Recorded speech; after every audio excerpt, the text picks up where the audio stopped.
আসসালামু আলাইকুম চতুর্থ শ্রেণীর সুপ্রিয় শিক্ষার্থীবৃন্দ, আশা করছি তোমরা সকলে ভালো আছো। আজকে আলোচনা করব তোমাদের গণিত বইয়ের 43 নম্বর পৃষ্ঠা থেকে। এটি হলো তোমাদের নতুন 2025 সালের যে গণিত বইটি সেটি। এটির মধ্যে আজকে আমরা আলোচনা করব, পূর্বে আমরা এইটুকু পর্যন্ত আলোচনা করেছি, এখন আলোচনা করব তোমাদের এখান থেকে পর পর্যন্ত 12 পর্যন্ত এই অঙ্কগুলোর সমাধান আমরা ধারাবাহিকভাবে দেখব। চলো শুরু করি। 6 নম্বর প্রশ্নে কি বলেছে দেখো, তোমার কাছে 100টি 100 টাকার নোট রয়েছে, তোমার কাছে মোট কত টাকা রয়েছে? তাহলে 100টি 100 টাকার নোট, তাহলে 100কে 100 দিয়ে গুণ দিতে হবে। আমরা যদি সেটির সমাধান দেখি, দেখো প্রশ্নটি ছিল এটি, তাহলে আমি লিখে নিব আমার কাছে আছে একটি 100 টাকার নোট সমান কত টাকা? 100 টাকা। তাহলে 100টি 100 টাকার নোট সমান 100 গুণ 100, 100কে 100 দিয়ে গুণ দিলে কত হয়? 10,000 হয়। তাহলে আমার কাছে আছে এখন কত টাকা? 10,000 টাকা। তোমাদের চতুর্থ শ্রেণীর সকল বইয়ের সমাধান প্রয়োজন হয়, আমাদের ইউটিউব চ্যানেলটিকে সাবস্ক্রাইব করে ফেলবে এবং পাশে থাকা বেল আইকনটি অন করে দিবে। 7 নাম্বারটি আমরা দেখি, 37টি বক্সের প্রতিটিতে 500টি করে ক্রিকেট ম্যাচের টিকিট রয়েছে, বক্সগুলোতে মোট কতটি টিকিট রয়েছে? তাহলে আমরা যদি সেটি বের করি, প্রথমে দেখো একটি বক্সে ক্রিকেট ম্যাচের টিকিট রয়েছে কতটি? 500টি। একটা বক্সে আছে 500টি। 37টি বক্সে ক্রিকেট ম্যাচের টিকিট রয়েছে 500 গুণ 37। তাহলে আমরা যদি গুণ করি 500কে 37 দিয়ে, আমরা যদি সেটি গুণ করি তাহলে উত্তর আসবে 18,500টি। উত্তরে দেখো কত? 18,500টি টিকিট রয়েছে। এই গুণগুলো আমি তোমাদেরকে পাশে করে দিচ্ছি না, কারণ পূর্ববর্তীতে তোমরা অনেক গুণ করেছো, তো আশা করছি তোমাদের এগুলো প্রয়োজন হবে না। এর পরবর্তীতে 8 নাম্বার দেখো, রহিমা সেলাই করে প্রতিদিন 125 টাকা উপার্জন করেন, তিনি 25 দিনে কত টাকা উপার্জন করবেন? তাহলে একদিনে উপার্জন করেন 125 টাকা, প্রতিদিন মানে একদিনে, এবং এরকম 25 দিনে, তাহলে 125 গুণ 25।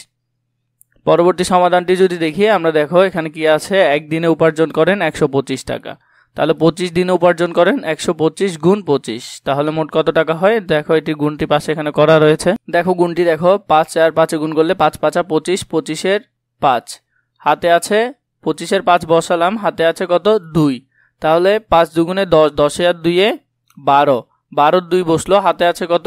1। তাহলে এখন যদি 5কে 1 দিয়ে গুণ করি, 5 একে 5, 5 আর 1-এ 6, তাহলে 6 বসালাম। দ্বিতীয় ঘরে যাওয়ার জন্য এখানে একটি শূন্য দিলাম। এরপরে দেখো এবার 2 দিয়ে গুণ করি, 5 দুগুণে 10, 10-এর 0 বসালাম, হাতে আছে 1, 2 দুগুণে 4, 4 আর 1-এ 5, 5 বসালাম। 2কে 1 দিয়ে গুণ করলে 2 একে 2, 2 বসালাম। এবার যদি আমরা যোগ করি, 5 আর 0 যোগ করলে 5, 2 আর 0 যোগ করলে 2, 5 আর 6 যোগ করলে 11, 11-এর 1, হাতে আছে 1, 2 আর 1-এ 3, তাহলে 3,125। তাহলে উত্তর হবে কত? 3,125 টাকা। তোমার কাছে প্রতিটি 230 মিটার লম্বা 15টি রশি রয়েছে, প্রতিটার লম্বা দূরত্ব হলো 230 মিটার, এমন 25টি রয়েছে। যদি তুমি 15টি রশি এক লাইনে রাখো, তবে পুরো রশিটি লম্বা কত হবে? তাহলে যদি তুমি সোজা করে রাখো তাহলে এটার লম্বা দূরত্ব কত হবে? তাহলে আমরা প্রতিটি রশি হলো 230 এবং এরকম রয়েছে 15টি, তাহলে 230কে 15 দিয়ে গুণ দিলে আমরা উত্তর পেয়ে যাব। প্রথমে আমরা লিখে নিই, একটি রশি লম্বায় 230 মিটার, তাহলে এরকম 15টি রশি লম্বায় 230 গুণ 15 মিটার সমান সমান কত? 3,450 মিটার। এটার গুণটি যদি আমরা দেখে নিই, দেখো 5 আর 0 গুণ করলে 5 আর 0-এর 0, 3 আর 5 গুণ করলে 3 5 15, 15-র 5 বসবে, হাতে আছে 1, 5 আর 2 গুণ করলে 5 দুগুণে 10, 10 আর 1-এ 11, 11-এর 11 বসে যাবে। এরপরে পরবর্তী ঘরে যাওয়ার জন্য আমরা এখানে একটি 0 বসালাম। এরপর দেখো 1 আর 0 গুণ করলে 1 আর 0-এর 0, 3 আর 1 গুণ করলে 3 একে 3, 2 আর 1 গুণ করলে 2 একে 2। এবার যদি যোগ করি, 0 আর 0 যোগ করলে 0, 5 আর 0 যোগ করলে 5, 3 আর 1 যোগ করলে 4, 2 আর 1 যোগ করলে 3, তাহলে 3,450। উত্তর হবে 3,450 মিটার। তুমি যদি ফিতাগুলো একভাবে সিরিয়ালে রাখো তাহলে 3,450 মিটার লম্বা হবে। 10 নম্বর প্রশ্নটি খেয়াল করো, যদি তুমি একটি মাটির ব্যাংকে প্রতি মাসে 165 টাকা জমাও, তবে 1 বছরে তুমি কত টাকা জমাতে পারবে? একটা মাটির ব্যাংক আছে যেখানে তুমি প্রতি মাসে 165 টাকা করে জমাচ্ছ, এরকম 1 বছর তুমি সেখানে কত টাকা জমাতে পারবে? আমরা জানি 1 বছর সমান 12 মাস, তাহলে 12 মাসে আমরা 165 দিয়ে গুণ করলে আমরা উত্তর পেয়ে যাব। তাহলে আমরা জানি 1 বছর সমান 12 মাস, 1 মাসে জমাতে পারো 165 টাকা, তাহলে 12 মাসে জমাতে পারো 165 গুণ 12। গুণটি যদি আমরা দেখি, 5 আর 2 গুণ করলে 5 দুগুণে 10, 10-এর 0, হাতে আছে 1, 2 আর 6 গুণ করলে 6 দুগুণে 12, 12 আর 1-এ 13, 13-র 3, তাও হাতে 1, 2 আর 1-এ গুণ করলে 2 একে 2, 2 আর 1-এ 3, তাহলে হাতের 1 শেষ। পরবর্তী সারিতে যাওয়ার জন্য আমরা কি করব, নিচে একটি শূন্য দিব। এবার দেখো 5 আর 1 গুণ করলে 5 একে 5, 6 আর 1 গুণ করলে 6 একে 6, 1 আর 1 গুণ করলে 1 একে 1।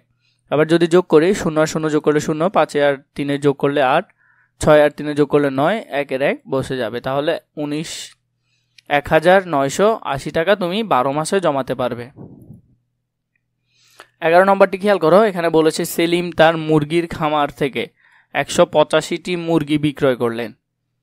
তিনি প্রতিটি মুরগির জন্য 275 টাকা করে পেলেন। সেলিম মুরগি বিক্রয় করে মোট কত টাকা পেলেন? সেলিমের কাছে মুরগি ছিল 185টি, তিনি প্রতিটি মুরগি 275 টাকা করে বিক্রি করেন। প্রতিটি মুরগি 275, তাহলে এরকম 185টি মুরগি ছিল। তাহলে 275কে যদি আমরা 185 দিয়ে গুণ দিই তাহলে আমরা উত্তর পাবো। একটি মুরগি বিক্রয় করে পেলেন 275 টাকা। এরকম 185টি মুরগি বিক্রয় করে পেলেন 275 গুণ 185। তাহলে গুণটি যদি আমরা দেখি, এখানে দেখো এটি 3 সংখ্যার গুণ। 5 আর 5 গুণ করলে 5 5 25, 25 এর 5 বসে গেছে, হাতে আছে 2। 5 আর 7 গুণ করলে 5 7 35, 35 আর 2 37, 37 এর 7 এখানে বসে যাবে, হাতে থাকবে 3। আর 5কে যদি 2 দিয়ে গুণ করি 5 2 10, 10 আর 3 13, 13 এখানে বসে গেছে। তাহলে হাতের কাজটি শেষ। পরবর্তী ঘরে যাওয়ার জন্য আমরা এখানে একটি শূন্য দিলাম। তাহলে 8 আর 5 যদি গুণ করি 5 8 40, 40 এর 0, হাতে আছে 4। আবার যদি করি 7 8 কত 56, 56 আর 4 60, 60 এর 0 বসবে, হাতে আছে এখন 6।